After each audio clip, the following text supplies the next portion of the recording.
Hello everyone, welcome back to my channel ওইস kitchen home. অনেক দিন পর আরও একটি রেসিপি নিয়ে চলে আসলাম। আজকে তৈরি করে দেখাবো শসা ভাজি। খুব সাধারণ একটি খাবার আজকে তৈরি করে দেখাবো।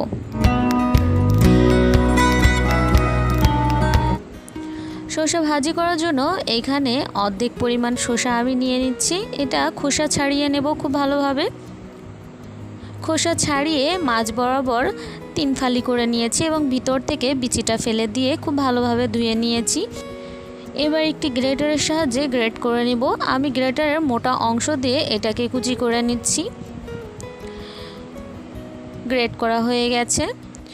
গ্রেট করার পর এর ভিতর থেকে অনেক এক্সট্রা পানি বের হবে, এইগুলোকে ছেঁকে ফেলে দিতে হবে। চুলায় একটি প্যান বসিয়ে এর ভিতরে দিয়ে দিচ্ছি 1 চা চামচের 3 ভাগের 1 ভাগ গোটা জিরে। জিরাটা হালকা পরিমাণ একটু ভেজে নেব।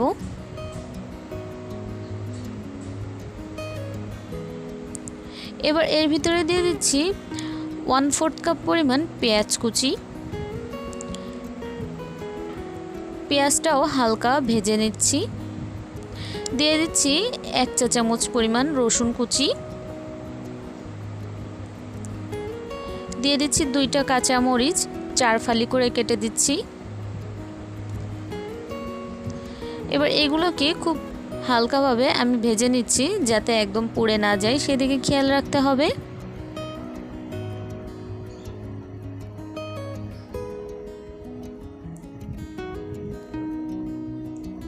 এবার এর ভিতরে শসা থেকে পানি ফেলে দিয়েছিলাম এবং এই শসাগুলো দিয়ে দিচ্ছি।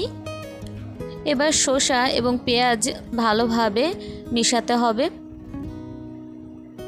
শসা যেহেতু কাঁচাই খাওয়া যায়, এজন্য আমি গ্রেটারের চিকন অংশ দিয়ে এটা গ্রেট করি নাই, মোটা অংশ দিয়ে করেছি। আর এটা ভাজতেও বেশি সময় লাগবে না, যেহেতু এই তরকারিটা এমনি নরম, এজন্য খুব অল্পতেই এটা সেদ্ধ হয়ে যাবে এবং ভাজা হয়ে যাবে।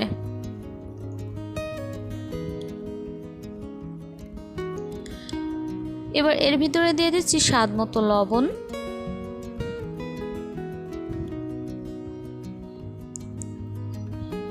আর দিয়ে দেব 1/2 চা চামচ পরিমাণ হলুদের গুঁড়ো।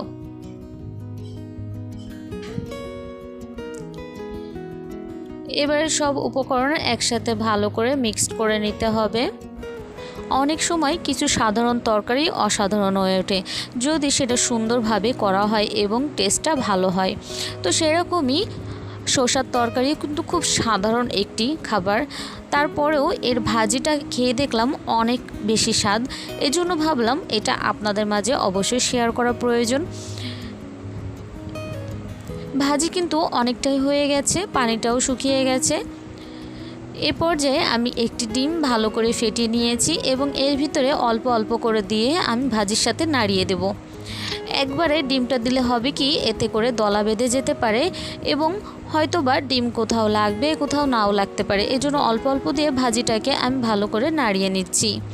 যারা আমার মতো ভাজি খেতে পছন্দ করেন তারা এভাবে ভাজি করে খেয়ে দেখতে পারেন। আমি আশা করছি যে অবশ্যই আপনাদের কাছে ভালো লাগবে। সম্পূর্ণ ডিম আমি এখানে দিয়ে দিচ্ছি এবং এটাকে খুব ভালোভাবে নাড়িয়ে নেব।